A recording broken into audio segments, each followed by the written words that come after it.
वीतराग विज्ञान नमो ताहि जाते भय हरहंतादिमहा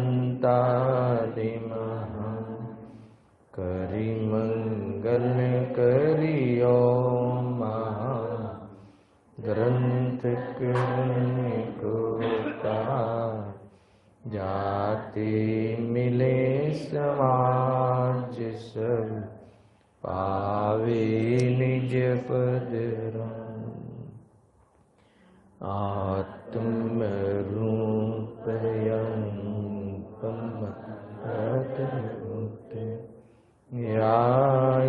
रखे देव सिंधु तरो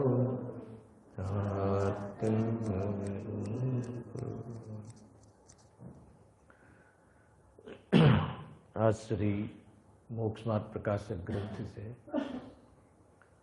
7મા અધિકાર ઉપર આપણે સ્વાધ્યાય ચાલી રહ્યો છે.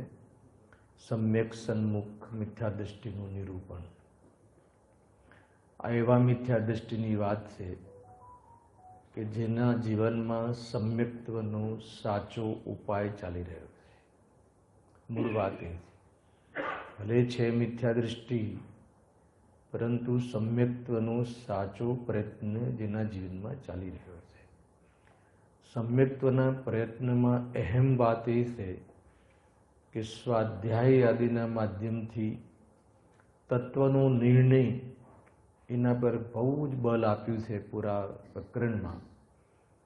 અને વાસ્તવમાં સમસ્ત જીનવાણીનો અભ્યાસ અર્થાત જે પણ આપણું ધાર્મિક જીવન બહારમાં હોય એ બધામાં સારભૂત તો તત્વ નિર્ણય છે. તત્વ નિર્ણય કરવું અથવા તો જે તત્વ કહ્યા આજે બી બહુ આવી ને પરમ તત્વના અભ્યાસમાં જેની બુદ્ધિ નિષ્ણાત છે, કેવા કેવા શબ્દો હે ને, પરમ સુંદરી રૂપ હે ને, એનો વલ્લભ થઈ જાય છે, મુક્તિને પ્રાપ્ત થાય છે. શાના અભ્યાસ? પરમ તત્વનો અભ્યાસ. આજે અભ્યાસ કહ્યો ને, તત્વનો અભ્યાસ. તત્વના અભ્યાસ પર વજન આપ્યું છે આજની ગાથામાં. એમાં જે પણ જે તત્વના નિર્ણયના અંતર્ગત એમાં તત્વની પરીક્ષા કરવાની વાત મુખ્ય કહી. પરીક્ષા કરવામાં જે તત્વ કહ્યા એ આમ જ છે એ વાતની સિદ્ધિ કરવાની છે, બીજી કોઈ મોટી વાત છે નહીં. આત્માને આ 52 ભાવ 53 ભાવની વચ્ચે જે બાહ્યમાં જે બીજા પર્યાયમાં બાહ્ય ભાવ 52 પ્રકારના ભાવ કહ્યા એ પરસ્વભાવ. પરસ્વભાવ છે એટલે જેના આશ્રય કોઈ મુક્તિની પ્રાપ્તિ થતી નથી એ અપેક્ષા એ પર. ક્ષાયિક જ્ઞાન પણ પર. ક્ષાયિક જ્ઞાનના આશ્રયથી ક્ષાયિક જ્ઞાન નથી આવતું. આશ્રયભૂત તત્વ કયું છે જેની સામે જોઈ રહેવાથી અનંત કાલ કેવલ જ્ઞાન આવતું રહે એવા ભગવાન આત્મા પરમ તત્વ એ જ વાસ્તવમાં આશ્રયભૂત છે. એની ચર્ચા નિયમસાનમાં હમણાં બહુ ચાલી રહી છે. તો અહીંયા પણ એ જ કહે છે કે તત્વનો નિર્ણય કરવાનું કહ્યું, અને તત્વના નિર્ણયમાં જે કરવા પાછળનો આધાર, કરવા પાછળની પ્રોસેસ શું છે, તો કે જે પણ તત્વ કહ્યા એ તત્વની પરીક્ષા કરવી, બસ એક જ વાત. અને પરીક્ષા જે કરવાની છે, પરીક્ષામાં શું કરવું, તો કે જે પ્રમાણે કહ્યું છે એમ છે કે નહીં, અથવા એમ જ છે એની સિદ્ધિ કરવી. શાના માધ્યમથી? આ દર વખતે આ કહું છું, પેલી 5 મિનિટ આ પૂરો પ્રયોગ ખ્યાલ આવ્યો. સારા માધ્યમથી, નયોના માધ્યમથી, યુક્તિના માધ્યમથી એને એ વસ્તુની સિદ્ધિ થાય છે. ક્યાં સિદ્ધિ કરવાની છે? વર્તમાન આપણું જે શ્રદ્ધાન જ્ઞાન જે છે, આપણી પાસે જે મૂડી છે, એમાં આ વાતની સિદ્ધિ થાય છે. તો આપણને એમાં જે સત્યનો જે છે એનો પક્ષ રહે છે, અને જે અસત્ય માન્યતા છે એ આપણી એના પાસ ઢીલા પડે છે. એ પ્રમાણે આપણી પૂરી અંદરમાં ગર્ભિત શુદ્ધતાના રૂપમાં જે નિરંતર તૈયારી થઈ રહી છે. ઘણા લોકો પૂછે છે, કાલે એક ભાઈનો પ્રશ્ન હતો આમાં ઘરે ફોનમાં, કે પછી આગળ શું? આગળ શું? તો કે અનુભવ ના થાય ત્યાં સુધી આવી જ લાઈફસ્ટાઈલ, આ જ પ્રકારનો પુરુષાર્થ થવો જોઈએ. આમાં આગળ પાછળની આગળ જે બધું પર્સનલ્સ છે, સમજાવવાનું આટલું જ છે. બાકી બધું પર્સનલ્સ છે. આ જો ખ્યાલમાં આવી જાય વાત, તો જે અંદરમાં આ બુદ્ધિપૂર્વક તો આટલું જ છે જીતુભાઈ તમારા શબ્દોમાં, હે ને, બુદ્ધિપૂર્વક વિચારપૂર્વક તો આટલું જ કરવાનું છે. તત્વનું યથાર્થ પરીક્ષા કરી નિર્ણય કરવાનું છે. અને એમાં જે પક્ષ બને છે, પક્ષ એટલે સત્યનો પક્ષ બને છે, પ્રસન્નતા રહે છે, કોન્ફિડન્ટ લેવલ વધે છે, એ બધું અબુદ્ધિપૂર્વક છે. એમાં કોઈ બુદ્ધિપૂર્વક હવે હું કોન્ફિડન્ટ લેવલ વધારવા બેસીશ કે હવે કોઈ ખેંચી તાણીને હું આમાં જોર લગાવીશ, એ નથી હોતું. જેટલું બી જોર લગાવવાનું હોય છે એ તત્વ વિચાર અને એના તત્વ નિર્ણયમાં હોય છે. અને તત્વ નિર્ણયની સાથે સાથે, પછી પહેલાંની સાથે સાથે જે અંદરમાં એટલે અભિપ્રાયમાં એનું વલણ બન્યા રાખે છે, એ અબુદ્ધિપૂર્વકનો એ જે પક્ષ બને છે એમાં અબુદ્ધિપૂર્વક એ પર્સનલ છે આપણું, એ તમારો પુરુષાર્થ છે, એ સહજતા છે, સ્વાભાવિકતા છે કે ભાઈ ખ્યાલમાં આવી ગયો તો સત્યનો પક્ષ બને અને જે અસત્ય છે એ તરફનું આપણી ઢીલાસ આવે. અને જ્યારે એ સંપૂર્ણ અસત્યનો અભાવ થવાનો પ્રસંગ એના ક્રમમાં આવશે, શુદ્ધોપયોગના કાલમાં, એ ગ્રંથિભેદ થઈ જશે. પણ જેટલી બી અંદરમાં આપણી ખોટી પકડ છે, એ પકડ એમાં વિશેષ પ્રહારો થાય છે. તત્વ નિર્ણયને એની દ્રઢતા વારંવાર અભ્યાસના માધ્યમથી અને એની દ્રઢતા આવે છે. એમાં એના જે ખોટી માન્યતા પર એટલા પ્રહાર થાય છે કે એ વાસ્તવમાં એ પછી તૂટવાની તૈયારી થાય છે. ગ્રંથિભેદ થતા વાર થતો નથી. એ બાકીનું આગળ ત્રીજા સ્ટેપમાં આપણે ઘણીવાર લઈએ પણ છે. હવે જે પરીક્ષાના સંબંધી વિશેષ ખુલાસા અહીંયા જે વિશેષ કર્યા છે, તો એમાં કોની પરીક્ષા કરવી એ પ્રશ્ન આપણે કાલે જોયો હતો. એમાં કેટલાય પ્રશ્નોત્તરથી એ માટે આપણને પ્રેરણા, સશક્ત પ્રેરણા આપે છે કે તું ભાઈ, જો આપણે શરૂઆતમાંથી જ લીધેલું છે, 7મા અધિકારની પાસે શરૂઆતમાં જ, કે આપણી પાસે જ્ઞાન છે, હે ને, શાસ્ત્ર જ્ઞાન પણ છે, સમજી લો. જ્ઞાન છે પણ શું નથી ઋષભ? ભેદ જ્ઞાન નથી, હે ને. પછી આગળ કહે છે કે ભેદ જ્ઞાન તો છે. કયું ભેદ જ્ઞાન છે? આગમ આશ્રિત ભેદ જ્ઞાન તો છે, પણ શું નથી? ભાવ ભાષણ નથી. અને જ્યાં સુધી ભાવ ભાષણ નહીં થાય ત્યાં સુધી આ જ્ઞાન, આ જાણકારી એને આત્મરુચિમાં કન્વર્ટ નહીં થાય. અને આત્મરુચિમાં કન્વર્ટ, વિશ્વાસમાં કન્વર્ટ નહીં થાય ત્યાં સુધી પ્રતીતિ નહીં થાય. અને પ્રતીતિ નહીં થાય તો બધું જ ફેલ છે. કોઈ કાર્યકારી નથી. ભણેલું, ભણાયેલું, સમજેલું, સમજાયેલું જે બી ઉહાપોહ કરી છે એ ઉહાપોહ કોઈ પણ કાર્યકારી નહીં થાય. અને જો એમાં આજે આખી રેન્જ પ્રમાણે સફળ થઈ જઈએ છે તો જેટલો ઉહાપોહ કર્યો એ બધો તમારો પ્રથમાનિયોગ બની જશે. અને એ બધું નિમિત્ત તરીકે ગણાશે. એ બધી વેલ્યુ થઈ જશે એની. બરાબર પૂર્વમાં ટોટલ નૈમિત્તિક ભાવોની પણ પ્રશંસા દુનિયામાં થાય છે. એને ખ્યાલ આવે કે નહીં? પણ ક્યારે? કે આ પૂરી રેન્જ તમે ત્યાં તત્વ નિર્ણય પ્રતીતિ સુધી આવી જાઓ. મુક્તિના માર્ગમાં બુકિંગ થવું બહુ જરૂરી છે. તો એમાં આપણે ગઈકાલે પેજ નંબર 265નો જે પ્રશ્ન હતો કે ઉપદેશ તો અનેક પ્રકારના છે, ત્યાં કોની પરીક્ષા કરવી? તો ઉપદેશમાં ધ્યેય તત્વ, હેય તત્વ, ઉપાધિ તત્વનું નિરૂપણ હોય છે. બરાબર છે? તેમાં ધ્યેય તત્વની કોઈ પરીક્ષા કરવાની જરૂર નથી. પણ જે હેય છે અને ઉપાધિ છે એની પરીક્ષા કરવી જરૂરી છે. પરીક્ષા એટલે એ સંબંધી ક્લેરિટી તો છે જ ધારણા જ્ઞાનમાં, પણ આ પ્રમાણે જ છે એવો વિશ્વાસ પેદા થવો જોઈએ.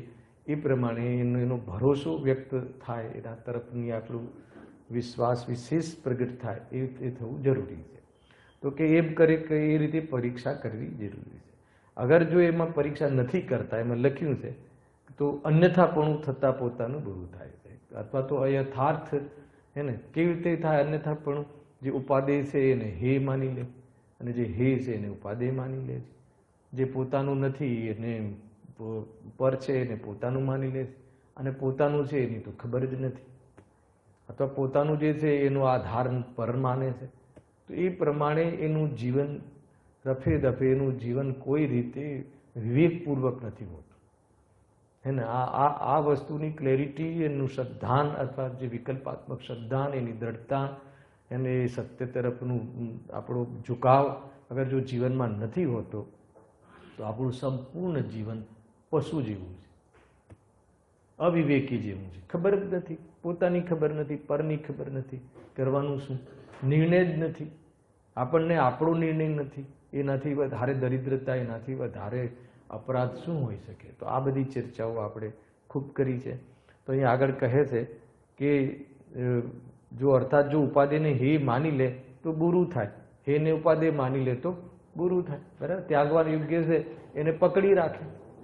મિથ્યાત્વની મીઠાશ આવે, પુણ્ય પરિણામની મીઠાશ આવે. પુણ્ય પરિણામ તો છોડો, પાપ પરિણામમાં મીઠાશ આવે. ખ્યાલ? જેટલા બી પાપ પરિણામ કરીએ છીએ તો એ સુખ બુદ્ધિપૂર્વક કરીએ છીએ કે આપણને એમાં મજબૂરી છે એમ કરીએ છીએ? સમજો, પાપ પરિણામ તો ખ્યાલ આવ્યો ને સિદ્ધિ? પાપ પરિણામ તો 5 ઇન્દ્રિયના ભોગની પ્રવૃત્તિ, હે ને, ચક્ષુ ઇન્દ્રિય से બંધી પ્રવૃત્તિ. હું તો ઘણી વખત બાળકોના જે ઉદાહરણ આપું છું ને એ તમને બી આપું છું. માનો કે ટીવી જોવાનો ભાવ છે, જે બી ફાઇનલ મેચ હોય કે સેમી ફાઇનલ હોય કે જે બી હોય, તો એ પરિણામ આવ્યું એનો પ્રોબ્લેમ નથી. એ પરિણામ એની એ વખતે એ ભૂમિકાને આવવા યોગ્ય છે, પણ એ પરિણામમાં આપણો અભિપ્રાય શું છે? એ પરિણામની પાછળ આપણને સુખ બુદ્ધિ છે કે નહીં? અગર સુખ બુદ્ધિપૂર્વકનું જે પરિણામ છે તો એ અવિવેક છે કે નહીં? પાપ પરિણામમાં આપણે જે સુખ બુદ્ધિ છે, પુણ્ય પરિણામની મીઠાશ તો પછીની વાત છે. એ રીતે બહુ બધું ચેન્જ કરવું જરૂરી છે. આપણી સોચમાં ફેરફાર લાવવા જરૂરી છે. આપણી જે સોચમાં આપણને વિવેક નથી, સોચની આપણી ગાઈડલાઈન જે છે એ પ્રમાણે જરૂરી છે. કેમ કે જ્યાં સોચ નહીં ફરે તો અભિપ્રાયને ફરવાનો તક જ નહીં મળે. અને અભિપ્રાય નહીં પલટાય તો ઉપયોગ પલટ્યો જે છે અત્યારે આપણે, એની કોઈ વાસ્તવમાં લાભ નહીં થાય. અત્યારે ઉપયોગ પલટ્યો છે ને આપણે, અન્ય જગ્યાએથી અશુભમાંથી તત્વમાં લગાવ્યો છે, પણ અભિપ્રાય નહીં પલટાય તો કાંઈ નહીં થાય. હવે આગળ પરીક્ષાના પ્રશ્નોત્તરમાં એક ઓર પ્રશ્ન ગઈકાલે બી વાંચ્યો હતો, વાંચીને આગળ લઈ લઈએ છીએ કે જો આપણે તમે એમ કીધું કે ભાઈ હે ઉપાદેય તરફ આપણે બરાબર એની પરીક્ષા કરી લેવી જોઈએ, તો અહીંયા કહે છે કે પોતે પરીક્ષા ન કરે અને જીન વચનથી જ ઉપાદેય જાણે કે શાસ્ત્રમાં શું ઉપાદેય છે ને શું પૂરો નિયમસારમાં તો શું ઉપાદેય છે એની ચર્ચા ચાલી રહી છે, હે ને. કાણ શુદ્ધ પર્યાય પંચમ ભાવ પરિણતિ, કેવી ઊંચી વાતો આવી રહી છે, હે ને. કાર્ય શુદ્ધ પર્યાય ને કાણ શુદ્ધ પર્યાય, શુદ્ધ ભાવના બે ભેદ કરે. કાર્ય શુદ્ધ પર્યાયને બી ભાવમાં નાખે. એવી ભાવનો અભ્યાસ જ્ઞાનીઓને હોતો નથી. અભ્યાસ નથી હોતો એટલે શું? પોતાના સ્વભાવ તરીકે અનુભવ કરતા નથી. ભલે એ સ્વભાવ પર્યાય છે પણ કેવી છે? સાદી છે, હે ને. આદિ નથી, આદિ છે, અનાદિ નથી. તો કે એ પર્યાયની જે હું અનાદિ અનંત છે, તો એ આખી એટલી જબરદસ્ત વાત કરીએ. કાણ શુદ્ધ પર્યાયની ચર્ચા ગજબની ચાલી રહી. 15 મિનિટ આવી ગઈ, આગળ વધી, હે ને. કાણ શુદ્ધ પર્યાયમાં એક તમને સ્લોગન આપી દે, ફોર્મ્યુલા આપી દઉં, તમારે ચાલી રહ્યું છે ને, કે એક છે ધ્રુવનું વર્તમાન અને એક છે વર્તમાનનું ધ્રુવ. આ બે વસ્તુની ખબર પડી જાય તો આ બધી ગાથાઓ ક્લિયર થશે, હે ને. હું એકચ્યુઅલી ભાગ બી લઈ આવ્યો હતો, પરિણામ બી હતું, પણ ઓકે ચલો ક્યારેક ફરી. એને શું કહ્યું? ધ્રુવનું વર્તમાન. ધ્રુવનું વર્તમાન એ છે કાણ શુદ્ધ પર્યાય. અને જે વર્તમાનનું જે ધ્રુવ છે, વર્તમાનમાં કેવલ જ્ઞાન થયું, એ હવે કાયમ કેવલ જ્ઞાન થશે, એ કાર્ય શુદ્ધ પર્યાય છે, હે ને. અને બીજું એક ઓર ફોર્મ્યુલા છે. કાણ શુદ્ધ પર્યાય એ ધ્રુવનું વિશેષ છે પણ ઉત્પાદવે રૂપ નથી. કેમ કે ધ્રુવનું વિશેષ ઉત્પાદવે રૂપ ના હોય. ખ્યાલ આવે? અચ્છા, તો પછી શું અર્થ છે ધ્રુવનું વિશેષ? એટલે જે ત્રિકાલી વસ્તુ ધ્રુવ છે એ વર્તમાનમાં વર્તતું છે, એ વર્તતું ધ્રુવ છે, એટલે એનું નામ પર્યાય આપ્યું. વર્તતું ધ્રુવ એટલે હાજરા હજુર ધ્રુવ છે, ઉત્પાદવે રૂપ ને હાજરા હજુર ધ્રુવ છે. એનો અર્થ કે હર કાલખંડમાં હર પર્યાયમાં શુદ્ધ જ રહેવારૂપ વર્તે છે, પરિપૂર્ણ. હે સદ્રશ્ય તો પછી પ્રગટ થાય ત્યારે, હે ને. જે ધ્રુવપણું જે છે, શુદ્ધપણું જે છે, એ કોઈ ભલે કોઈ પર્યાયમાં મિથ્યાત્વ ચાલી રહ્યું હોય કે હું અશુદ્ધ છું, એ વખતે પણ શુદ્ધપણે વર્તે છે. ત્રણેય કાળે શુદ્ધ છે, વર્તમાનમાં વર્તતું છે, એટલે એ ધ્રુવનું વિશેષ છે. અને જે વાસ્તવમાં સંવેદન પ્રત્યક્ષ સંભવ છે એટલા માટે એના પર વજન આપ્યું. પછી પૂજિત પંચમ ભાવ કહ્યો એને. પૂજિત એટલે શું? આશ્રય કરવા રૂપ છે. પૂજિતનો અર્થ એ છે. અને પારણામિક ભાવ સ્વરૂપ છે એટલે નિરપેક્ષ છે. એ બધી વાતો કાણસુદ પર્યાયના ચેપ્ટરમાં હોય છે. આ થોડોક તમને ઇશારો કરી દીધો. અને એ તત્વનો અભ્યાસ, પરમ તત્વનો અભ્યાસમાં જેની બુદ્ધિ વાસ્તવમાં એનો અભ્યાસ હોવો જોઈએ. અભ્યાસ એટલે શું? અભ્યાસ એટલે નિર્ણય, હે ને? અભ્યાસ એટલે ખાલી ખબર પડવી એમ નહીં, એનો નિર્ણય હોવો જોઈએ કે આમ જ છે. તો માની લો કે આપણી પાસે જે વર્તમાનમાં ક્ષયક્ષમ ભાવ છે, અલ્પ પર્યાય છે, તો અલ્પ પર્યાય જે છે તો જ્ઞાનની જ પર્યાય, જ્ઞાનને અનુસરીને જ થતી પર્યાય છે. ખ્યાલ આવે? પણ જે ત્રિકાલ જ્ઞાન સ્વભાવ છે એને પ્રસિદ્ધ કરે છે, એના તરફ જો લક્ષ્ય કરે અને તો મૂળ વાત છે. બાકી જો ખબર પડી એના પર વજન આવ્યું, મને તો ખબર પડે છે ક્ષયક્ષમ છે, તો આને ખબર પડતી નથી, મને પડે છે, રાગદ્વેષ ચાલુ થઈ જશે. પણ ખબર પડવાનો સ્વભાવ જીવનો છે. એ ત્રણેય કાળે આ સ્વભાવને ધારણ કરીને દગ્ધ રહે છે, જીવ દગ્ધ. ખ્યાલ આવે? અગર એની ઓરથી પોતાને જોવે અને પોતાને એ રીતે સર્વને જોવે તો ભેદભાવ નહીં થાય. અને ભેદભાવ નહીં થાય તો રાગદ્વેષ નહીં થાય. આપણું પ્રયોજન મૂળ શું છે? રાગદ્વેષ મટાડવાનું પ્રયોજન. કોઈ બી ગ્રંથ લો, સંદેશા લો, નિયંત્રણ લો, મોક્ષાર્થ પ્રકાશક લો, આ કન્સેપ્ટ આપણું ક્લિયર હોવું જોઈએ. અને હવે અમારે સંદેશાર પછી હવે નિયંત્રણનો પ્રારંભ થઈ જશે અને અહીંયા મોક્ષાર્થ પ્રકાશક પછી ખબર નહીં શું લેવાનું છે, નક્કી નથી, એ જોશું. હવે ત્યાં 47 શક્તિ ચાલે છે ને, નિયંત્રણ અદભુત ગ્રંથ છે, નિજ ભાવના વાળો. હા, તો અહીંયા હવે પરીક્ષાને લઈને જે પ્રશ્નોત્તર છે એમાં આ કહ્યું કે ભાઈ જયારે ભગવંતોએ ગુરુઓએ જયારે બતાવી દીધું છે ઉપાધિ તત્વ કયું છે ને હેત કયું છે, તો એ પ્રમાણે જ માની લઈએ તો એમાં બુરું થવાની વાત ક્યાં આવી? તો એક બહુ સરસ પંક્તિ કાલે વાત થઈ હતી, એ વાંચી લઉં છું. જો અર્થનો ભાવ ભાષા વિના વચનનો અભિપ્રાય ઓળખાય નહીં. બરાબર? પોતે માની લે કે ભાઈ હું જીન વિચન અનુસાર માનું છું, પરંતુ અર્થનો એટલે પદાર્થનો ભાવ ભાષણ થયા વગર, એને એના સ્વરૂપની ખબર વગર અભિપ્રાય પલટાવવાનો ચાન્સ જ નથી. અથવા જ્ઞાની શું કહેવા માંગે છે એને એનો અભિપ્રાય પકડમાં નહીં આવે, ભાવ ભાષણ નહીં થાય. પુણ્ય હે છે તો કેમ છે એ ખ્યાલમાં નહીં આવે, હે ને? અને એ ખ્યાલમાં નહીં આવે તો અન્યથાપણું થઈ જશે. એમાં અંતિમ લીટી એમ કહે છે, માટે ભાવ ભાષવા અર્થે એ ઉપાધિ તત્વોની પરીક્ષા અવશ્ય કરે. જો કોઈ બી આ પોતાનો આગવો શબ્દ છે ટોડરમલજીનો, ભાવ ભાષણ થવું જોઈએ. ખ્યાલ આવે? તત્વની જાણકારી થવી જોઈએ એટલું ના કહ્યું, જાણ્યા પછી એનું ભાવ ભાષણ થવું જોઈએ. ભાવ ભાષણનો અર્થ કે આવું લાગવું જોઈએ, હે ને? આપણને જેમ માન લો કે મોક્ષમાં હિત ભાષે છે કે નહીં, હે ને? તો જેવી રીતે આપણે લૌકિક કાર્યોમાં આપણને જે ભાષિત થાય છે, શું ભાષિત થાય છે કે નહીં આ વર્ષે આ કામ તો કરવું જ જોઈએ, એને દીકરાને આટલું ભણાવવું જ જોઈએ, આટલું તો ટાર્ગેટ ટર્નઓવરનું કરવું જ જોઈએ, એવું જેવું ભાષિત થાય છે, એવું ભાષિત થાય છે કે કશાય તો મટાડવી જ જોઈએ. અગર એવી જો ભાષિત થાય, ભાવ ભાષણમાં નિર્ણયના પેટમાં ભાવ ભાષણ તૈયાર થાય છે અને ભાવ ભાષણની ચોકટ ઉપર શ્રદ્ધા નિર્મળ થાય છે. આ વસ્તુ ધ્યાનમાં રાખજો. અગર જો આ પ્રોસેસ તત્વ સાંભળ્યા પછી આ નથી કરતા, જે સાંભળીને જે કરવાનું છે નથી કરતા, તો સ્વાધ્યાય થયો જ નથી. છાપું વાંચવાના બરાબર છે, કોઈ કિંમત નથી. એ રીતે છે. હવે આને લઈને આપણે 228 નંબરના પેજ ઉપર આપણે વાત લઈ ગયા હતા.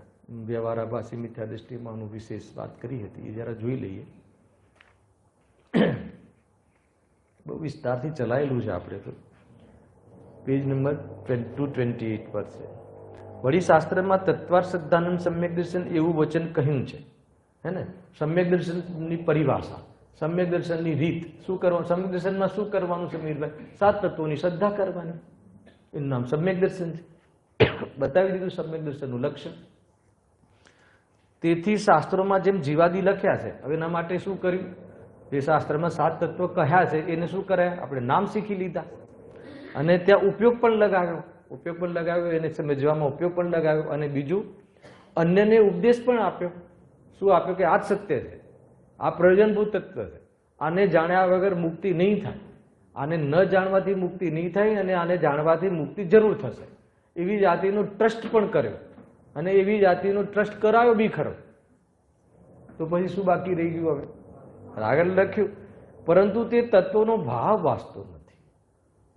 મતલબ કે આ રાગ આદિ છોડવા જેવું છે, તો કેમ છોડવા જેવું છે એવું સમજ્યા વગર એને એનો નિર્ણય થતો નથી. હે ને? એવો નિર્ણય થવો જરૂરી છે. હે ને? એકમાત્ર વિતરાગતા જ સુખરૂપ છે, એ નિર્ણય થવો જોઈએ, એવો ભાવભાષિત થવો જોઈએ. અને ભાવભાષિતથી રાગનું પોષણ ના થવું એનું ઓબ્ઝર્વેશન છે. રાગનો રસ છૂટી જવો, રાગ છૂટી જવો નથી કીધું મેં, રાગ છૂટી જવાની પરાકાષ્ઠા હજી આગળ છે. રાગ તો કિસ્તોમાં છૂટે છે, એક સાથે નહીં છૂટે.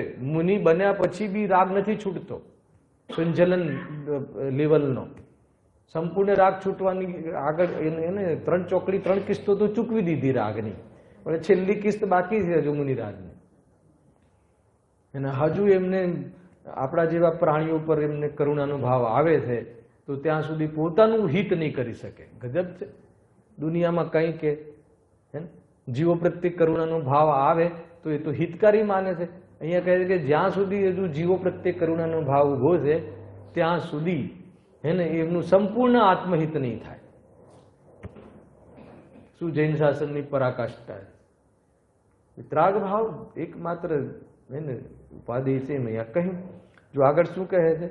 તત્વનો ભાવ ભાસતો નથી, અને ત્યાં તો તેને વસ્તુના ભાવનું જ નામ તત્વ કહ્યું છે.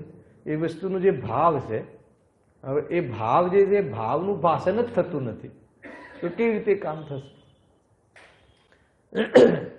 તેથી ભાવ ભાષા વિના તત્વ સિદ્ધાંત ક્યાંથી હોય?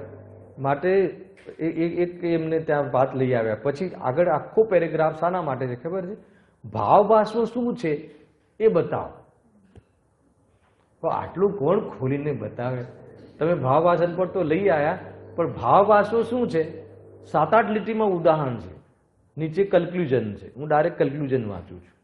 આ હું છું, આ પર છે, આ ભાવ બુરા છે, આ ભલા છે, એ પ્રમાણે સ્વરૂપને ઓળખે. હે ને? માત્ર જાણે નહીં, ઓળખે. ઓળખવાનો અર્થ જુદો છે. હે ને?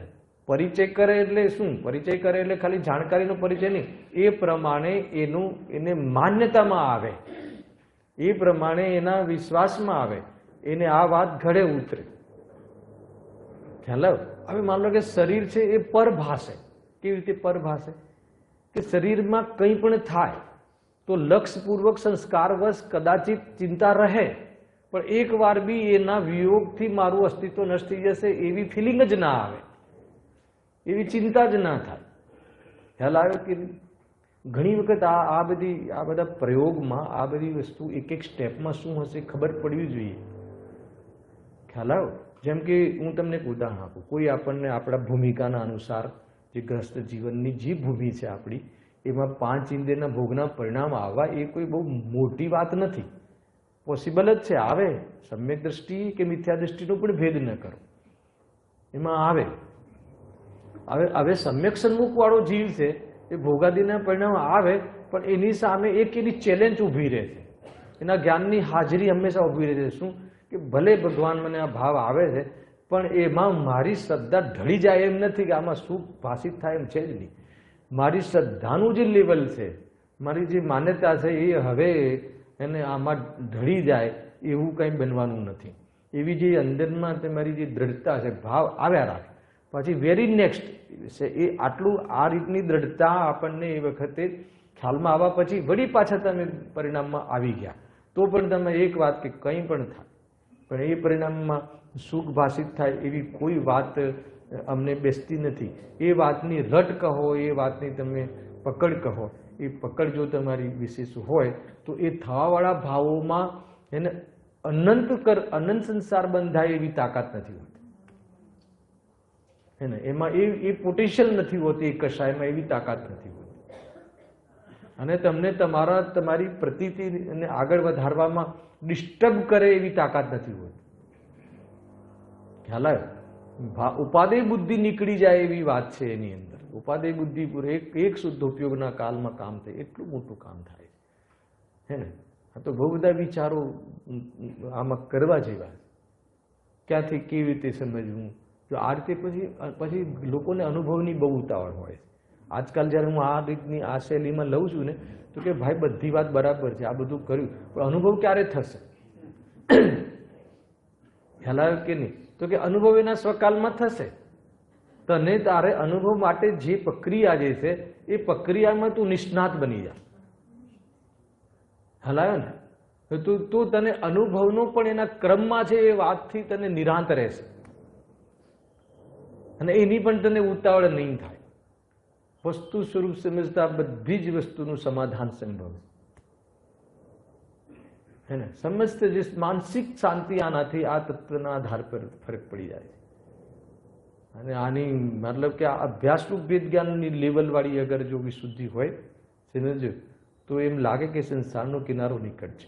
વાસ્તવમાં હું ચાર ગતિ માટે છું જ નહીં એવી જાતનો ભરોસો આવે. ક્યારે એવી જાતિનું અંદરમાં ફિલિંગ આવે છે કે વાસ્તવમાં હું આ સંસાર માટે છું જ નહીં, હું બન્યો જ નથી સંસાર માટે. હે ને? એવી જાતિની દ્રઢતા. સંસારમાં છું, થોડો ફરવા આવી ગયો છું, હે ને? શું બસ હું તો ફરવા જ આવ્યો છું, હું ક્યાં મારું કે તમારું કામ કરવા આવ્યો છું. ખ્યાલ છે કોણ કવિ? કવિ કલાપી. યાર ભણતા ત્યારે ગુજરાતમાં વિઝિટ છે એક. ખ્યાલ આવ્યો?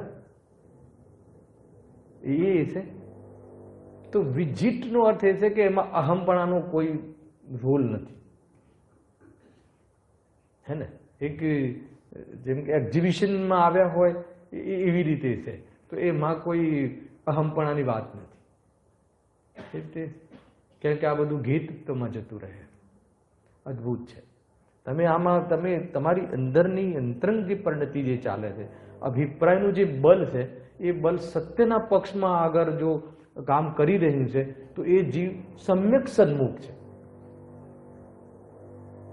હે ને? કેટલી બી ધમાસણ થાય, કંઈ પણ થાય, બધા સંયોગો આવે, આ આવે, હે ને? પણ એક વાર બી એમ લાગે નહીં કે નહીં ક્યાંક આ નહીં હોય તો નહીં મારું અહિત થઈ જશે, અને આ હશે તો જ મારું વાસ્તવમાં હિત થશે, એવું એક વાર બી સપનમાં પણ એવો પક્ષ નથી આવતો. જો આમાં આ તમે સમજી રહ્યા છો, તમે અભ્યાસરૂપ વેદ જ્ઞાનમાં આવી બી ગયા હશો, તમારો પ્રયોગ ચાલતો બી હશે, તો તમારે તેમને એવું નથી કે તમે કોઈ 5 ઇન્દ્રિયના વિષયોમાં નહીં ઉલઝતા હોય. ઉલઝતા હશો, પણ ઉલઝતા હોય ત્યાં આપણને એક વાતની જે એટેચમેન્ટ સંબંધી થોડું ફોકસ કરજો કે ભલે ઉલજીએ છે પણ એમાં મને એક વાર બી એવું થતું નથી. એ શ્રદ્ધાના લેવલવાળી વાત તો સવાલ જ નથી આવતો કે અમને આમાં કોઈ ભૂલ આવી જાય. એ વાતનું જે બલ આવે ને એટલે આવેલા ભાવો નિરસ થઈ જાય. આવેલા ભાવોનો રસ પહેલા આવ્યો હોય ને એ પણ રસહીન થઈ. રસહીન એટલે ખબર છે? એમાં એનું સંક્રમણ થઈ જાય. એમાં જે બંધ પડ્યો હોય ને એ પણ ડાઉન થઈ જાય. અને આવાવાળા ભાવો પણ એવા કમજોર રીતે આવે કે તમે તમારા કામમાં એટલું ડિસ્ટર્બન્સ ના થાય. ટૂંકમાં તમને તમારા કામ હર વસ્તુ રહેતા ઉદય ભાવ રહેવા છતાં પણ તમે તમારું કામ કરી શકો છો. એવી ટ્રેનિંગનું નામ છે સમ્યક સન્મુખ મિથ્યાદર્શન. ના મારું સંપૂર્ણ રાગ આમ સ્ટોપ થઈ જાય.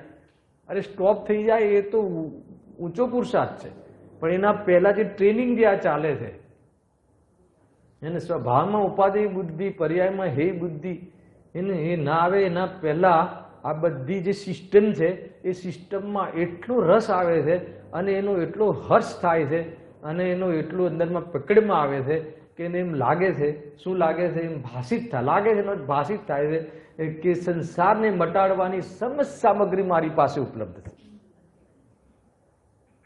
એટલી મહિમા હોય છે, હે ને? એટલી મહિમા હોય. હવે પ્રશ્ન જ નથી આવતો. હવે મારી પાસે સંપૂર્ણ મૂંઝવણમાં માર્ગ કરી લે એવી જાતિની મારી પાસે પૂરી ગાઈડન્સ અને ગાઈડન્સનો વિશ્વાસ મોજૂદ છે. એટલા માટે હવે કોઈ ચિંતાનો વિષય નથી. એટલા માટે નિસંગપણે વર્તું છું. સમ્યક દર્શન ને 8 અંગ હોય તેમ નહીં. સમ્યક દર્શન પહેલા 8 અંગ વાળું જીવન થઈ જાય. પૂર્વ ભૂમિકામાં સમ્યક સન્મુખ જીવનમાં નિસંગતા આવી જાય, નિર્વાંછકતા આવી જાય, પ્રભાવિત ન થાય.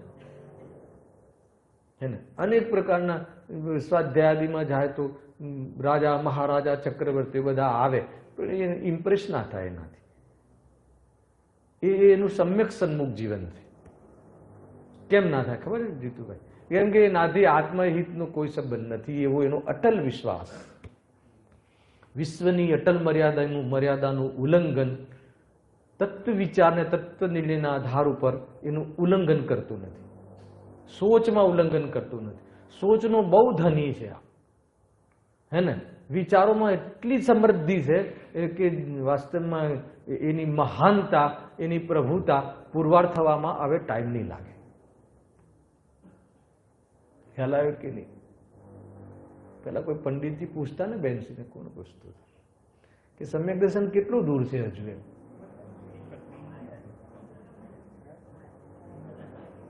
કેટલું દૂર છે? ખ્યાલ આવે ને? તો એ આ વાત છે. કેવી તૈયારી છે તમારી? એમ સાધર્મ્યો કેવી વાત કરે, એકબીજાને મળે તો ભાઈ કેવી તૈયારી છે. એક લીટીમાં પૂછીએ છીએ ને જનરલી. અમારે એક નન્નીલાલ ભૈયા કરીને છે, જો હોય છે પ્રતિષ્ઠા, એ પૂછે ક્યારે બી ફોન આવે તો આરાધના કેસી ચલતી હૈ? એક જ પહેલો પ્રશ્ન હોય. ક્યારે બી મિત્રો એકબીજાને મળો ને તો સર આરાધના કેવી ચાલે છે? કોઈ બી પૂછે ને તબિયત કેવી છે તો આપણે તો એ જ તબિયત સમજવી. જવાબ ભલે આ આપવો શરીરનો, પણ સમજવી પેલી. લોક વ્યવહાર પણ ઉચિત હોય છે અને અંતરંગનું જે વાસ્તવમાં બલ છે એની પુષ્ટિ એક સમય બી એવો ના હોય આત્માર્થીને કે એની પુષ્ટિનું કામ ચાલુ ના હોય. બાનું જોઈએ શું? આત્માની પુષ્ટિ કરવાનું બાનું જોઈએ. અને બાનું શું? હર પૂરા પ્રસંગો બાના છે પોતાના અંદરમાં સંસારની અસારતાનો નિર્ણય કરવામાં. મને એક તો પ્રસંગ બતાવો જીવનનો કે સંસારની અસારતાનો નિર્ણય કરવામાં માન લો કે આપણને બલ ના આપે. હર પ્રસંગ ખ્યાલ આવે ને? એ રીતે છે ભાઈ. જો આ હું જ છું, આ પર છે, આ ભાવ બુરા છે, આ ભલા છે, એ પ્રમાણે સ્વરૂપને ઓળખે તેનું નામ ભાવવાસન છે. જો આગળ બહુ સરસ લખ્યું છે. શિવભૂતિ મુનિ જીવાદિકના નામ જાણતા નહોતા. કદાચ કોઈની ક્ષયક્ષમ નામ જાણવા વાળું ના હોય. ઓકે,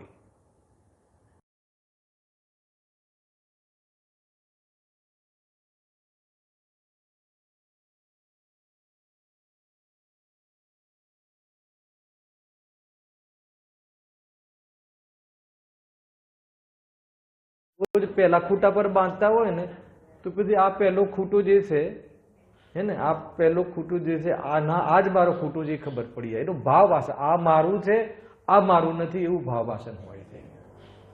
એ રીતે છે અહીંયા. ખ્યાલ આવે થોડો થોડો? એ રીતે છે. હા, અને હવે સાંભળો. અને 11 અંગનો પાઠી જીવાદી તત્વોના વિશેષ ભેદો જાણે છે, પરંતુ તેને ભાવ ભાસતો નથી. તેથી તે મિથ્યા દ્રષ્ટિ જ રહે છે. કુલ મળીને ભાવ વાસન ઉપર તમને તમારો અભ્યાસ બહુ હોય એનો કોઈ પ્રોબ્લેમ નથી, પણ ભાવ વાસન ના હોય તો અભ્યાસ ઘણો હોય એ પણ કોઈ કાર્યકારી નથી. એમ વાત અહીંયા આવે છે. હવે આગળનો પ્રશ્ન લઈએ. આજે થોડો આગળ વધીએ.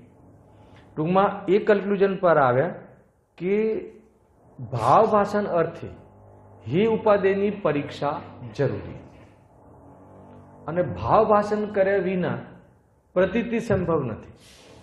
જ્યાં સુધી એવું ભાષિત નહીં થાય કે હું અમર છું, હું અજય અમર છું, એવું ભાષિત થવા પહેલા શું કરવું પડશે? નિર્ણય થવો જોઈએ. બરાબર છે? એના પહેલા યુક્તિ દ્વારા એની સિદ્ધિ થવી જોઈએ, અને સિદ્ધિ થયા પછી ભાવભાષન થવું જોઈએ. અને ભાવભાષનમાં શું થાય? ભાવભાષનમાં એનું હંમેશા બલ રહે, એનું હંમેશા વિશ્વાસ રહે. ખ્યાલ આવ્યો? રોગ આવી જાય એ પણ ખ્યાલ આવે કે આ પર્યાય છૂટવાનો કાલ છે, પણ હું અજર અમર છું એનો સ્વાદ એને રહે, એનું બલ એને રહે. આ પર્યાય છૂટવાનો કાલ લાગે છે, ડોક્ટરે કહી દીધું છે, હે ને, કે તમે 4-5 દિવસના મહેમાન છો, તો જે આપણો પર્યાયનો જે ધર્મ છે, કયો પર્યાયનો ધર્મ? બદલાવાનો, એનો ક્રમ છે એ આપણને ખ્યાલમાં આવી ગયો છે. ખ્યાલ આવ્યો? અને પરંતુ એ પર્યાયની અસ્થિરતા, એ પર્યાયની ક્ષણિકતા, એ મારા જીવનનો આધાર પર્યાયની ક્ષણિકતા નહોતો. પર્યાયની ક્ષણિકતાનો ભરોસો નહોતો મારા જીવનનો આધાર. ખ્યાલ આવ્યો કે નહીં? આ પર્યાયની ક્ષણિકતાનો શું ન કરવો? ભરોસો ન કરવો. તો ભરોસો ન કરવો તો શું કરવું? અરે એ જે એક ક્ષણિક છે એમ ભરોસો કરવો, અથવા હું અનાદિ અનંત છું એમ ભરોસો કરવો. આખો ખ્યાલ આવ્યો તમને? તો એ આપણને ખ્યાલ આવી ગયો કે આ પર્યાયનું હવે હે ને એ ખ્યાલ આવી ગયેલ. અનુમાનથી કહ્યું, જે પણ બહારના જે બી ડોક્ટર આદિના સ્ટેટમેન્ટથી આવ્યું કે ભાઈ બદલવાનો કાલ છે, પણ એક વાર બી પર્યાયનો પલટવાનો કાલ છે, પણ એમાં મારા સ્થાયિત્વને આંચ નથી આવવાની. એ વાતનો અહેસાસ હે ને, એનું અંદરમાં અભિનંદન, એ સંબંધીનો ભરોસો એટલો ક્રિએટ કરેલો હોય છે. ખ્યાલ આવ્યો? અને સંસ્કાર વશ થોડું ઘણું આકુલતા થતી જોવા મળે તો સંસ્કારના ખાતામાં નાખીને પોતે સેફ રહે. એટલી સ્વચ્છતા હોય છે એની ચિંતનમાં, એના મનનમાં, એના પ્રયોગમાં, એના પક્ષમાં. સામાન્ય વાતો નથી. આ બધી ફિલિંગની વાતો છે, બધી ફિલિંગ્સ છે. આ બધી એ તમને આવી શકે છે. તમારો જો નિર્ણય જો સાચો હોય, જો તમારો નિર્ણયના જે પોષણ કરવાનું કાર્ય તમારું નિરંતર ચાલુ હોય, તો આ એમ છે. દરેક ઉદયોમાં, દરેક પ્રસંગોમાં સત્યનું દર્શન થવું જોઈએ. તમારું ફાઇનલ સ્ટેટમેન્ટ, નિષ્કર્ષ સત્ય તરફ તમારું વલણ આવવું જોઈએ. ભલે તમે ઉલજી જાઓ, પોતે કરવાનું છે. આ તો ઉલજીએ છીએ પોતે, અને સમાધાન માટેની તૈયારી પણ પોતાનામાં છે. મોહ ઉલજવાનો પ્રસંગ મૂકે, ખ્યાલ આવે ને? જ્ઞાન, આપણું જ્ઞાન એના સમાધાનનો પ્રસંગ મૂકે. બંનેની સ્ટ્રગલ થવા દો. ગેરંટી છે કે તમને તમારું જે સત્ય છે એનો પક્ષ વધતો જશે, અને એનો પક્ષ વધતો જશે તો ઓલો જે પક્ષ છે નબળો પડતો જશે. હે ને?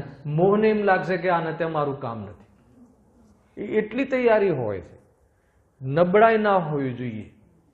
હે ને? સમ્યક સન્મુખના જે ઉપાય, જે પુરુષાર્થ છે, એમાં જરા પણ શિથિલતા ના હોવી જોઈએ, એમાં કમજોરી ના હોવી જોઈએ. અરે એ વસ્તુ જે સત્ય છે એ ભાષિત થાય છે, એની સિદ્ધિ થાય છે, એનું પ્રૂવ થાય છે, તો પછી હું એ માહોલમાં પોતાને શું કામ ન રાખું? એ માહોલમાં પોતાને શું કામ ધરી ના રાખું? અને એમાં જ્યારે આપણે ધરી રાખીએ છીએ ત્યારે આ વર્તમાનમાં જે ખોટી આદત પ્રમાણે સંસ્કારોમાં આપણે ઉલજી જઈએ છીએ, એ છેલ્લે હારી જાય છે. હે ને?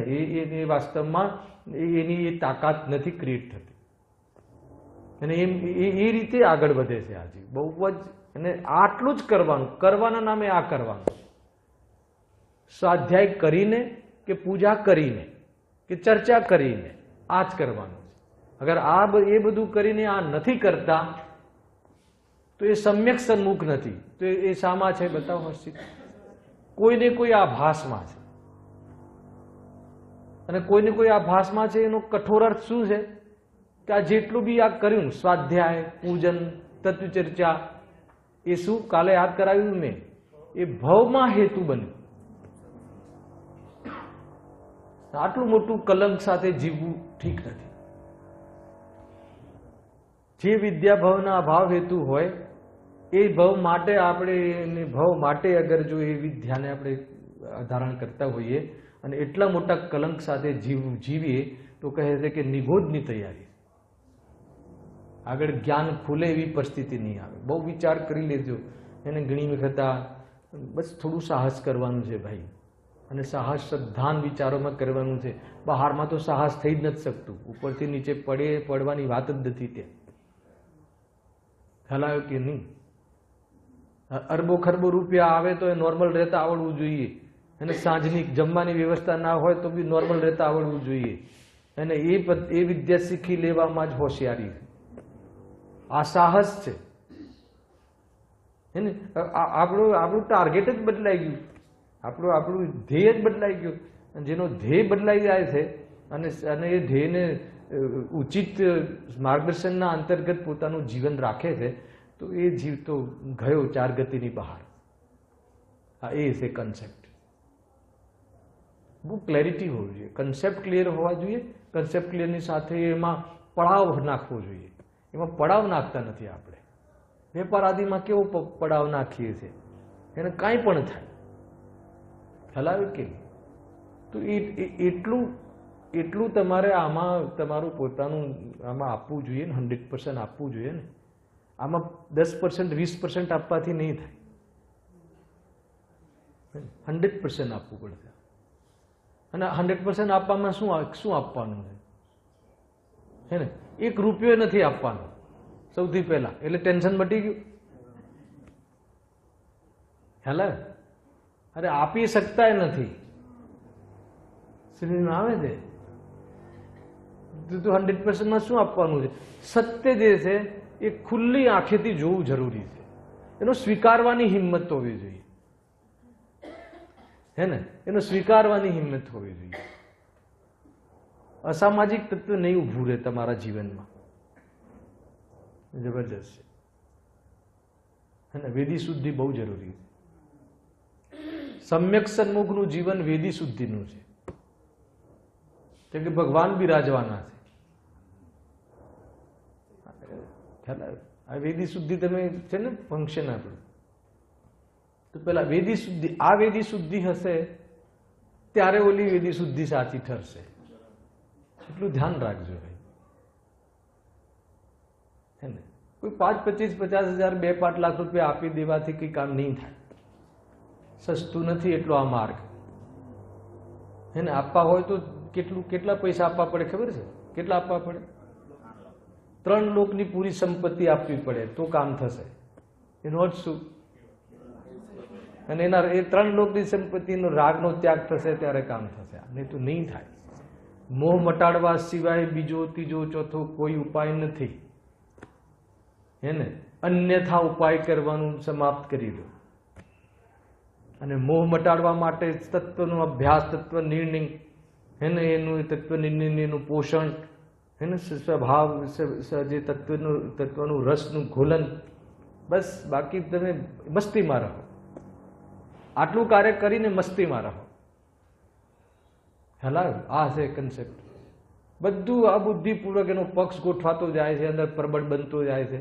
અરે બુદ્ધિને સાચો વિષય આપ્યો, શ્રદ્ધા માટે સાચા વિષયનું આપણે એમાં વાસ્તવમાં પોષણ કરી રહ્યા છીએ, તો એટલી કેળવણી થાય છે, એટલી કેળવણી થાય છે, હે ને? જાગૃતિ માટેની એટલી તૈયારી થાય છે કે એ તમારા અહેસાસમાં આવ્યા વગર નહીં રહે. એ તમે થોડો વિચાર કરજો. હવે આગળનો પ્રશ્ન વાંચું છું. આમાં જેટલા ખુલાસા કરવા હોય એટલા, હે ને? જેટલી વાર વાત કરીએ ને એટલી વાર બલ મળે, હે ને? આ વાસ્તવમાં તત્વાભ્યાસ અને એની ચર્ચા, હે ને, એક ચારણનું કામ કરે છે, હે ને? પડો ફતે છે આગે, નક્કી વાત છે. સાહસ કરવું જોઈએ. માનતો ખરો કે અનાદિ અનંત છે. આ પર્યાય પલટવાનો સમય આવી ગયો છે, હે ને? એ તો સમજમાં આવે છે, પરંતુ એમાં મારું અજર અમર તત્વ તો હું જે અજર અમર છું, એને એની જ સિદ્ધિ થાય છે. મને કઈ વાતની ચિંતા? આનું નામ સમાધિ છે. મરણ શબ્દ નથી બોલ્યો, આનું નામ સમાધિ છે. આનું નામ સમાધિપૂર્વકનું જીવન છે. હર પ્રસંગોમાં સમાધિપૂર્વક રહેવું જોઈએ. હવે મરણનો પ્રસંગ આવ્યો છે, મરણ એટલે જવાનો, આ શરીરને છૂટવાનો પ્રસંગ આવ્યો છે, તો શરીરના છૂટવાનો પ્રસંગ આવ્યો છે તો એમાં જ્ઞાતા દ્રષ્ટાપણાની જ તો સિદ્ધિ થાય છે. હલાવે કે નહીં? તો એ રીતે લેવાનું છે. બહુ શાંતિથી વિચાર કરજો. હવે આગળનો પ્રશ્ન જુઓ. પરીક્ષા કરવાની તાકાત કહી. અગર જો પરીક્ષા કેમ કરવી? તો કે ભાવભાષણ હે ઉપાધિ તત્વોની પરીક્ષા અવશ્ય કરવી જોઈએ, કેમ કે ભાવભાષણ ને તો નહીં થાય, અને ભાવભાષિત નહીં થાય તો માત્ર ક્ષૌક્ષમ સુધી વાત રહેશે. ખ્યાલ આવ્યો કે નહીં? અને ક્ષૌક્ષમ સુધી રહેશે એનો લાભ જીવને કાંઈ થતો નથી. ક્ષૌક્ષમ ભાવ વાસ્તવમાં જ્ઞાયકનો ભાવ નથી, નવે લાગશે. એ બી ભાવકના ભાવમાં નાખે છે અધ્યાત્મ તો, હે ને? કર્મની અપેક્ષા રાખે છે, ક્ષય ઉદય ઉપશમ. પણ જાણવાનો સ્વભાવ જે છે એમાં કોઈ અપેક્ષા નથી. એટલે છે જો જો પરીક્ષા અન્યથા થઈ જાય તો શું કરવું? હવે બીજી ચિંતા મૂકી. પરીક્ષા કરવાનું કહ્યું, અમે એક્સેપ્ટ કરી લીધું, પણ અન્યથા થઈ જાય તો શું કરવું? બહુ સિમ્પલ છે આમાં. જુઓ, જીન વચન અને પોતાની પરીક્ષા, જે જીન વચનમાં કહ્યું હોય એ અને પોતાની પરીક્ષા એટલે પોતે જે ઉપાય અને આ પોતાનામાં સત્ય ઠરે એનો જો તું ઉપાય કરી રહ્યો છે એ બંનેની સમાનતા થાય ત્યારે તો જાણું કે સત્ય પરીક્ષા થઈ છે. ફોર્મ્યુલા આપી દીધી કે જે કહ્યું છે એ પ્રમાણે તારામાં એ સિદ્ધિ થાય તો માની લઉં કે પરીક્ષા થઈ ગઈ. અને સિદ્ધિ થાય ને પોષણ કરવાનું ચાલુ કર્યું તો સમજી લો કે તારું સમ્યક સન્મુખનું પરિણામ ચાલુ થઈ ગયું. પછી આગળ સાંભળો, પણ જ્યાં સુધી તેમ ન થાય ત્યાં સુધી શું કરવું? ત્યાં સુધી જેમ કોઈ હિસાબ કરે છે અને તેની વિધિ ન મળે, જણસ ન મળે, વિધિ એટલે ખ્યાલ આવી ગયો ને, જણસ ન મળે ત્યાં સુધી પોતાની ભૂલ ખોળે છે, પોતાની ભૂલ શોધે છે. સમજી લઈ, ધ્યાન રાખજો. તત્વમાં કોઈ ભૂલ નથી, સિસ્ટમમાં કોઈ ભૂલ નથી, વસ્તુ વ્યવસ્થામાં કોઈ ભૂલ નથી, હે ને, સૂર્યચંદ્રમાં કોઈ ભૂલ નથી. એમ અહીંયા કહે બધું જ બરાબર ચાલે છે, બધું જ બરાબર ચાલે છે. જે પણ કોઈ આતંકવાદ થવાના કાલમાં આતંકવાદ થાય છે, બધું જ બરાબર ચાલે છે. એમ અહીંયા કહે છે. એમાં કોઈ તારે ફેરફાર, જે વસ્તુ તને કહ્યું અમે એ જ્યાં સુધી એ વાતની સિદ્ધિ ના થાય ત્યાં સુધી તું તારી પોતાની ભૂલ શોધ. હે ને, તને કે ભાઈ અમને તો રાગમાં દુઃખ લાગતું જ નથી, હે ને, તમે રાગમાં દુઃખ કહો છો તો કે ભાઈ તું જેને લક્ષ કરીને રાગ કરે છે એ રાગ છે એટલે તો તને દુઃખ છે. અગર એ રાગ ના હોય, જે સંબંધી તને રાગ નથી તો એનું દુઃખ નથી, સિદ્ધિ થાય છે. તો હવે શું છોડવાનું? રાગ છોડવાનો. કેવી રીતે છૂટે? તો કે રાગ કરવાનું કોઈ કારણ જ નથી. એનો પણ નિર્ણય થાય છે કોના સંબંધે વળગણા છે, રાખું કે પરિહરું. હે ને, રાગ દ્વેષ કરવાનો કોઈ હેતુ જ મળતો નથી. આપણે રાગ કોને, રાગ શાના માટે કરીએ? ઋષભ, એ કોઈ આપણું ભલું કરે તો એના પ્રત્યે રાગ થાય, કોઈ આપણું બુરું કરે તો આપણને એના પ્રત્યે દ્વેષ થાય. પણ કોઈ ભલું કરી શકે કે બુરું કરી શકે એ વાત સિદ્ધ જ નથી થતી. તમે કરીને જુઓ, કોઈનું ભલું વિચારી શકો, કોઈનું બુરું વિચારી શકો, ભલા બુરાની ભાવના કરી શકો, ભાવના કરીને પોતાના શુદ્ધોપયોગનું નુકસાન કરી શકો. ખ્યાલ આવે કે નહીં? પણ ભલું બુરું તો ના જ કરી શકો. અરે પોતાના દીકરાનો એક તાવ, એકદમ પોતાની એકદમ પ્રિય પોતી, પોતાનો એક એનો તાવ આપણે નથી લઈ શકતા, એને મટાડી શકતા, તો કઈ મોટી વાત છે. એટલા માટે કોઈ જગ્યાએ વ્યવસ્થા જ નથી, એમ અહીંયા કહે. સમજવા જેવી વસ્તુ. જો તો જ્યાં સુધી ભૂલ, હા, ત્યાં સુધી જેમ કોઈ હિસાબ કરે છે ને તેની વિધિ ન મળે ત્યાં સુધી પોતાની ભૂલ શોધે છે, તેમ આ પણ પોતાની પરીક્ષામાં વિચાર કર્યા કરે. ટૂંકમાં પોતાની ભૂલ, મને આ વાત નથી ગળે ઉતરતી તો એમાં મારી ક્યાં ક્ષતિ છે એનો વિચાર કરે.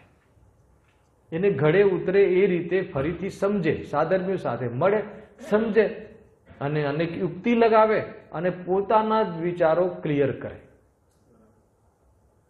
એના સિવાય તમે કોઈ જુઓ, આ સિવાય બીજો ત્રીજો ઉપાય નથી. આ છોડીને કોઈ બીજા સંપ્રદાયમાં જવું એ કોઈ ઉપાય નથી, અથવા આ છોડીને વ્રતાદિમાં ઘૂસી જવું એ ઉપાય નથી. આ ક્લિયર કર, આ ક્લિયર કર, તો જ દર્શન સાચા થશે, તો જ મંદિરમાં આવું સાર્થક છે. બાકી મતલબ જ નથી. વાસ્તવમાં આપણે જે મંદિરમાં આવીએ છીએ, દર્શન આદિ કરીએ છીએ, તો એકવાર વિચાર કરવું જોઈએ કે શું કામ કરીએ છીએ, શાના માટે કરીએ છીએ. પ્રદક્ષિણા ફરીએ છીએ તો શું કામ ફરીએ છીએ, 3 જ કેમ ફરીએ છીએ? બાળબોધમાં શીખવાડેલું છે. શું એના પાછળ આધાર છે? 4 ફરીએ તો કઈ તકલીફ થાય કે ના થાય, અથવા ના ફરીએ તો તકલીફ થાય કે ના થાય. કેટલી બધી બાબતો છે. હે ને, ઉત્પાદને ના માનીએ તો શું થાય? હે ને, ત્રિકાળીને ના માનીએ તો શું થાય? ખાલી ત્રિકાળીને જ માનીએ ને ઉત્પાદને ના માનીએ તો શું થાય? એક વાર વિચાર તો મુક. હલાયો એ રીતે છે. અને ઉત્પાદે દ્રવ્યુક્તમ સતને માનીએ તો શું થાય? બધો ખેલ ખતમ, બધો ખેલ ખતમ. ઉત્પાદે દ્રવ્યુક્તમ સતમાં બધો જ ખેલ ખતમ. કોઈ બી દ્રવ્ય પાસે જવાની જરૂર નથી પરિણમન કરાવવા માટે, કે કોઈ દ્રવ્યની જરૂર નથી તમારા પરિણમન કરાવવા માટે. કેટલી સ્વાધીનતાનો માર્ગ છે, વસ્તુ સ્વરૂપમાં સ્વાધીનતા ઠસોઠસ ભરી, પરમાણુ ઇન્ડિપેન્ડન્સ હે ને, પર્યાય સ્વતંત્રતાની ઘોષણા છે. પ્રાગ ભાવ આદિ 4 ભાવ એની ક્લેરિટી આપી દે છે. 5 ભાવ જીવન જીવવાની રીત આપી દે છે. બતાવો તો ખરા કે શું નથી આપ્યું જીનવાણી માતાએ આપણને. આપણી ધરોહર કેવી જોરદાર છે, ભોગવતા આવડવું જોઈએ. ખ્યાલ આવ્યો કે નહીં? એ રીતે છે, વિચાર કરજો. તથા જે જ્ઞેય તત્વ છે તેની પણ પરીક્ષા થઈ શકે તો કરે એને સૂક્ષ્મ દર્શક યંત્રમાં બટાકાનો અંશ લઈને જોવે, થોડું ઘણું જોઈ લે. ખ્યાલ આવે કે નહીં? કહે છે નહીં તો તે અનુમાન કરે કે જેણે હે ઉપાધિ તત્વ જ અન્યથા નથી કહ્યા તે જ્ઞેય તત્વ અન્યથા શા માટે કહે. ખ્યાલ આવ્યો ને? માન લો કે 1 સેકન્ડના અમુક કેટલા ભેદ છે, એને અસંખ્યાત તો ગણી જ નહીં શકે કોમ્પ્યુટર. 1 સેકન્ડના પણ પાર્ટીશન છે, સિદ્ધિ તો કરી કે ના કરી. તો એનો અર્થ કે એક સમય સૌથી નાનામાં નાનો સમય છે, અને પાણીની એક બૂંદમાં અસંખ્યાત જીવ છે. આપણને તો થોડા ઘણા અમુક સંખ્યામાં જોવા મળ્યા કે આટલી સમથિંગ સંખ્યા છે. તો કે કહે છે કે એના કરતા જેને આપણે હે ઉપાધિ તત્વમાં કોઈ બરાબર કહ્યા હોય એ જ્ઞેય તત્વને શું કામ કંઈ ખોટું કહે, એ માનીને જ્ઞેય તત્વને શું માની લેવું, એમાં ઉપયોગને બરબાદ ન કરવો અને એમાં ઉપયોગને બચાવો. માની લેવું એનો અર્થ ખબર છે? માની લેવાનો થોડું ભાવાસન કરાવો. ભાવાસન વગર તો મજા જ નહીં આવે. પાણીના એક ટીપામાં અસંખ્યાત જીવ છે, અંશના પાણીના એક ટીપામાં અસંખ્યાત જીવ છે. તો એ માની લેવું એનું નામ માની લેવું નથી. એટલે અર્ગણ પાણીનો ત્યાગ કરી દેવો એનું નામ માની લેવું છે, એનું નામ ભાવાસન. જયારે આટલા બધા જીવ છે અને અસંખ્યાત જીવ છે તો એટલો પ્રમાદ કે મારી પ્યાસ છીપાવવા માટે એની પ્રાણ હત્યાની હિંસા થાય તો પણ વાંધો નહીં. એટલે કે આટલી આવી તીવ્રતામાં ભગવાન કેવી રીતે દેખાશે? ખ્યાલ આવે છે કે નહીં? બહુ બધી બાબતો છે ભાઈ, અને આ જાણવું પડશે. 4 દિવસ અઠવાડિયા સુધી થેલી ના ખોલે. પેલા તો થેલી બાંધે નહીં, બાંધે તો ખોલે નહીં. અને થેલી તો કન્સેપ્ટ જ નથી જૈન શાસનનો, પણ થેલી ચાલે છે. કોણ કરે? મંદિરોમાં બી થેલી ચાલે છે. ખ્યાલ કે વાસ્તવમાં ઘરનું જોઈએ, કપડું જોઈએ, અને ડબલ કપડું કરવું જોઈએ. તમે થેલી તો ડબલ કરી પછી એક ભાગે અમે થેલીને ડબલ સાંધી દઈએ તો ચાલે કે ના ચાલે? તો જીવાની કેવી રીતે કરીશ? જીવાની કેવી રીતે કરીશ? જીવો એમાં ભેગા કરીને એક સાથે મારે છે. વિવેક નથી, હે ને? એક જેટલું વાસણ હોય એનાથી ડબલ કપડું લઈ એ કપડાને ડબલ કરવું અને પછી એમાંથી ઘડવું, અને પછી એ જે જીવો છે ને 2 કપડાની વચ્ચે પાણીની પરત બને છે ત્યાં અટકે છે. ખ્યાલ આવે ને? બહુ કેટલા માઇક્રોનના જીવો હોય છે. તો એ રીતે જે તમારા પોર્સ કેટલા કપડાનો, તો એની વચ્ચે એક પરત બને, એમાં જીવ આગળ ના જઈ શકે. અને પછી તમારું કામ પતી જાય 45 મિનિટની અંદર તો પછી એને જીવાની એ પાણીને ત્યાં જ એમાં વહાવી દો, બીજા પાણીથી ધોઈને. આટલું બધું કેર કરીએ તો પછી ધંધો ક્યારે કરીશું? અરે છોડો ધંધો, શું શાસ્ત્ર ક્યારે વાંચીશું? એના કરતાં ડાયરેક્ટ બિસ્લેરી લઈ લઈએ અને બધો જ ઉપયોગ આમાં લગાવીએ તો શું વાંધો છે? હવે આ જીવને શું સમજાવે?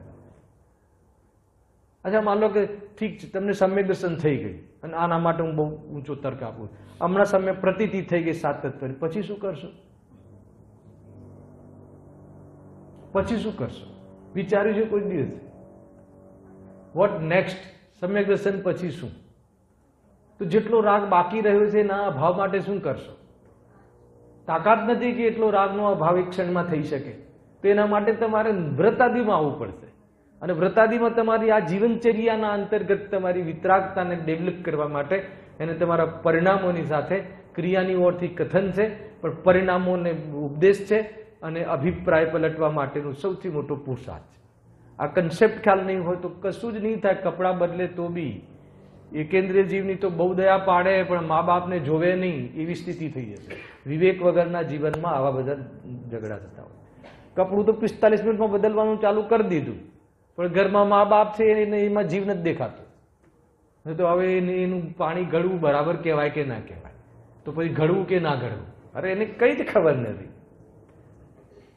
ભાઈ જૈન શાસનમાં બાહ્ય જીવન જીવવાની જે કલા કહી છે હે ને, તો આદર્શ બની જાય દુનિયાની અંદર. જૈનોનું બાહ્ય જીવન આદર્શ ગણાય છે, ગણાતું અત્યારે ખબર નથી. જૈનોનું બાહ્ય જીવન લોકની અંદર આદર્શ ગણાતું. કોઈ ગામમાં ઝઘડો થાય તો જૈનભાઈની પાસે આવવામાં આવે કે આ જે ન્યાય આપે અમને બધાને માન્ય છે. થોડો થોડો ખ્યાલ આવે છે. એટલે પર્યુષણનું ઉદાહરણ આપતા ગુરુદેવશ્રી પર્યુષણમાં હે ને પેલા નિભાડા બંધ કરાવે, બધા કરી દે બંધ હે ને, આખી ઇન્કમ આપી દે નિભાડાની 8 દિવસની 10 દિવસની જે આપણે પર્યુષણ. ભાઈ છતાં એનાથી ધર્મ નથી. પણ જેને ધર્મની પ્રાપ્તિ કરવી છે એનું જીવન એનાથી વિરોધમાં હોતું નથી. શું બેલેન્સ છે કન્સેપ્ટ ખ્યાલમાં? ભાઈ એટલું સસ્તું નથી એને. રૂપિયા આપીને તો નહીં મળે, પણ 2-5 શાસ્ત્રને સમજીને સમજાવીને મળી જશે તો બ્રહ્મા નહીં રહેતા. એને ખ્યાલ આવ્યો કે નહીં, પૂરું તત્વ ભાવ વાસન થવું જોઈએ. ભાવ વાસનમાં એવું તરબોળ થવું જોઈએ, તત્વમાં નાહવા જેવું છે, અંદરમાં ડૂબવા જેવું છે, ડૂબકી લગાવવા જેવું. એમને નહીં થાય. વિશુદ્ધિ વગર કામ નહીં થાય હે ને. વિશુદ્ધિમાં તત્વનો બોધ જે છે એ ખીલે છે, નહીં તો નહીં ખીલે. અને વિશુદ્ધિ તત્વ અભ્યાસના બલ પર આવે છે. તત્વ અભ્યાસના બલ વગરની વિશુદ્ધિની કોઈ ક્વોલિટી નથી, કોઈ કિંમત નથી. અને એવી વિશુદ્ધિ ને એવી મંદતા તો કઈ જીવોને આવે છે. મોટી મોટી હોસ્પિટલો બંધાવી દે છે કે નહીં? એ વિશુદ્ધિ નહીં. તત્વના બલ પર હું કોણ છું, ક્યાંથી થયું, શું સ્વરૂપ છે મારું ખરું, એનું પૂરા સમાધાન પૂર્વક એના અંદરમાં વિશુદ્ધિ રહે, પરિણામોની અંદર વિશુદ્ધિ રહે. અને એમાં તત્વના ખીલવાના હેતુએ પરિણામ બહારમાં બહુ જ વિશુદ્ધિને પ્રાપ્ત થાય તો કામ થાય. અને પછી જે બી થોડું આટલું 1-2 મિનિટ બી સાંભળે તો એમાં જ પ્લસ થયા રાખે. હવે ઘણા થાય કે પછી સ્વાધ્યાય કરવો કે ના કરવો, પછી કરવું કે શું કરવું. અરે એ બધું ન કરવું એમ નહીં, એ બધું કરીને શું કરવું એની વાત છે. એ તો તું 4ના 6 કલાક કર, 4ના 2 કલાક કરવાનું કીધું નથી. પણ આ ન કરે તો પછી કોઈ મતલબ નથી, એની વાત અહીંયા ચાલે. જો તથા જે ગે તત્વ છે તેની પણ પરીક્ષા થઈ શકે તો કરે, નહીં તો તે અનુમાન કરે કે જેણે હે ઉપાધિ તત્વ જ અન્યથા નથી કહ્યા તે ગે તત્વને અન્યથા શા માટે કહે. એટલે માની લેવાનું એમ. બટાકામાં આટલા જીવ છે પ્રૂવ કરવા નહીં જતો એમ કહે, માની લેવાનું. માની લેવાનું એટલે એનો ત્યાગ કરી દેવાનું. એવું આપણને શોભે નહીં અને એટલું હિંસક જીવન શોભે નહીં. માની લેવાનું. કદાચ ના હોય તો બટાકા વગર રહી જવાય. અરે પ્રોબ્લેમ શું છે તને? ભગવાને કહ્યું છે અને છે, અને તું તારો આટલો પ્રમાદ કરીશ તો શું દશા થશે? એ તો કે નરકોમાં જવું પડે. તો પાછો પ્રશ્ન, ક્યાં છે નરક? ખ્યાલ આવ્યો કે નહીં? વિશ્વાસ જ નથી તત્વનો. એને જો જેમ કોઈ પ્રયોજનભૂત કાર્યમાં પણ જૂઠું ન બોલે તે અપ્રયોજનરૂપ જૂઠું શા માટે બોલે? માટે ગે તત્વનું સ્વરૂપ પરીક્ષા વડે વા આજ્ઞા વડે પણ જાણવું, છતાં તેનો યથાર્થ ભાવ ન પાસે તો પણ દોષ નથી. ગે તત્વનું તો પરીક્ષા કરવા મળે તો ઠીક છે, ના મળે તો કાંઈ નહીં, માની લેવું કે આમ જ છે, એનાથી કાંઈ બગડતું નથી હે ને. હવે એના પછી એક પેરેગ્રાફ છે, આને સપોર્ટેડ છે, એ આપણે નેક્સ્ટ ટાઈમ વાંચીશું. અને એના પછી જે ઓર સાતત્વનું જે હે ઉપાધિપણું કેવી રીતે કરવું એની ફરીથી આખી સિસ્ટમ બતાવી છે. આગળ વિષય બહુ સારો ડેવલપ થાય છે. અને પછી પાંચલબ્ધીનું સ્વરૂપ એમાં કળશના રૂપમાં આવે, એની ચર્ચા આપણે આગળ કરીશું. સહેજાનંદી સુદસ્વરૂપી અવિનાશી હું આત્મ સ્વરૂપ